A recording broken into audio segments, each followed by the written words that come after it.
जिस इंसान के पास संतोष नहीं, वह जिंदगी में कभी खुश नहीं रह सकता। उसके अंदर हमेशा बेचैनी रहती है। उसको कितना भी दे दो, वह कभी भी खुश नहीं होगा। बहुत समय पहले की बात है, जंगल में एक संत रहा करते थे। काफ़ी सालों के बाद उनके दिमाग में यह ख्याल आया कि उनको अपनी एक कुटिया बनानी चाहिए। इसी इरादे से अनाज और धन इकट्ठा करने के लिए नगर में निकल गए, जिसके लिए वो गांव की यात्रा शुरू कर दिए और कई लोगों से मुलाकात करते करते अपने इस आश्रम के बारे में बताया करते थे। इसी यात्रा के दौरान उनकी मुलाकात एक किसान से हुई। किसान ने उनका स्वागत किया और उनके आने का कारण पूछा। महात्मा ने उसे सारी बातें बताईं और कहा, मैं बहुत दूर जंगल से आया हूँ और मैं अपनी एक आश्रम बनाना चाहता हूँ। इसी इरादे से मैं नगर में भ्रमण के लिए निकला हूँ कि अगर मुझे कुछ धन मिल जाए तो मेरा काम आसान हो जाए। उस किसान ने महात्मा की बात सुनी और बोला, आप निश्चिंत रहें, हमारे गांव में बहुत से उदार लोग हैं जो आपकी मदद जरूर करेंगे। उसके बाद महात्मा से आग्रह किया कि आप आज रात मेरे घर विश्राम करने की कृपा करें, मेरा अहोभाग्य होगा। क्या आप जैसे संत मेरे घर में विश्राम करेंगे? महात्मा मान गए, लेकिन उस किसान के घर में सिर्फ एक ही बिस्तर और एक ही चौकी, सोने का सिर्फ एक ही बंदोबस्त था। उसने महात्मा से आग्रह किया, आप मेरे बिस्तर पर सो जाइए, मैं नीचे सो लूँगा, मुझे कोई दिक्कत नहीं है। उसने पतली सी चादर फर्श पर बिछाकर वहीं पर लेट गया। थोड़ी ही देर में किसान जोर जोर से नाक बजाने लगा और इधर संत को नींद नहीं आ रही थी।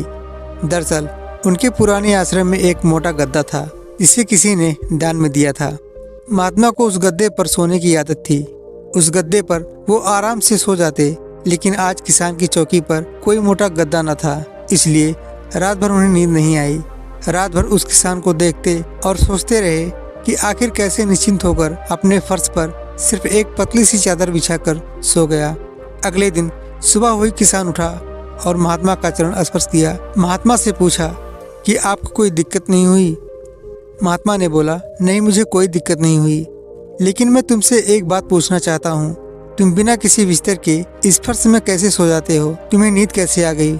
मैं तो यही देखकर हैरान रह गया। किसान कहता है, दरअसल दिन भर मैं मजदूरी करता हूँ और मजदूरी करने से शरीर में इतनी थकावट आ जाती है कि घर आते ही मुझे बस नींद की तलाश होती है। मोटे गद्दे के बिस्तर ना भी हों तो मेरा काम चल जाता है। मैं घर आते ही खाना बनाता हूँ और उसके बाद में कहीं भी सो जाता हूँ, मुझे कोई दिक्कत नहीं होती। मुझे नींद बहुत अच्छी आती है। जब शरीर में थकावट हो फिर तो शरीर को कहीं भी नींद आ जाती है। उसे क्या फ़र्क पड़ता है कि आपके पास में मोटा गद्दा है या आप किसी पलंग पर सो रहे हों या नीचे सो रहे हों। शरीर को बस आराम की आवश्यकता होती है। किसान ने पूछा, हे गुरुवर, क्या मैं आपके साथ धन एकत्र करने चल सकता हूँ? आपके इस परिश्रम में, आपके साथ उस आश्रम बनाने में मैं आपका योगदान दूँ, आपके साथ मिलकर काम करूँ और कुछ धन इकट्ठा करूँ। तब संत ने बड़ी विनम्रता से उत्तर दिए, पुत्र, तुमने जो आज मुझे ज्ञान दिया है वो ज्ञान मुझे आज तक नहीं मिला। आज मुझे पता चल गया इंसान के मन का असली सुख कहाँ है। अब मुझे किसी आश्रम और महल की इच्छा नहीं है। इतना कहकर संत वापस अपने आश्रम को लौट गए। उन्होंने जो कुछ भी धन एकत्र किया था वह गरीबों में बांट दिए और स्वयं एक छोटी सी कुटिया बनाकर रहने लगे। जीवन का तो सुख संतोष में है। अगर मनुष्य के पास जो भी है उसे स्वीकार कर ले और उसी में संतोष कर ले तो जीवन में खुशियाँ तलाशने की जरूरत नहीं है।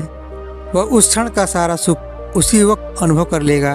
कई घरों में अपार धन दौलत, ऐशो आराम होते हुए भी वहाँ सुख शांति नहीं होती, क्योंकि उनके पास जो कुछ भी है उन्हें उनमें संतोष नहीं होता।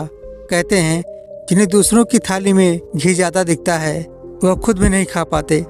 इंसान को चाहिए कि उसके पास जो भी है उन्हें उसी में खुश रहना चाहिए, लेकिन इंसान ऐसा कर नहीं पाता। अक्सर दूसरों को देखने में और खुद को और ज़्यादा चाहने की इच्छा इंसान को कभी खुश नहीं रहने देती और इसी तरह से पूरा जीवन असंतोष में बीतता है।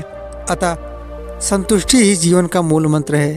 अगर इंसान में संतोष है तो कोई भी दुख उन्हें तोड़ नहीं सकता। जीवन का ही रहस्य है।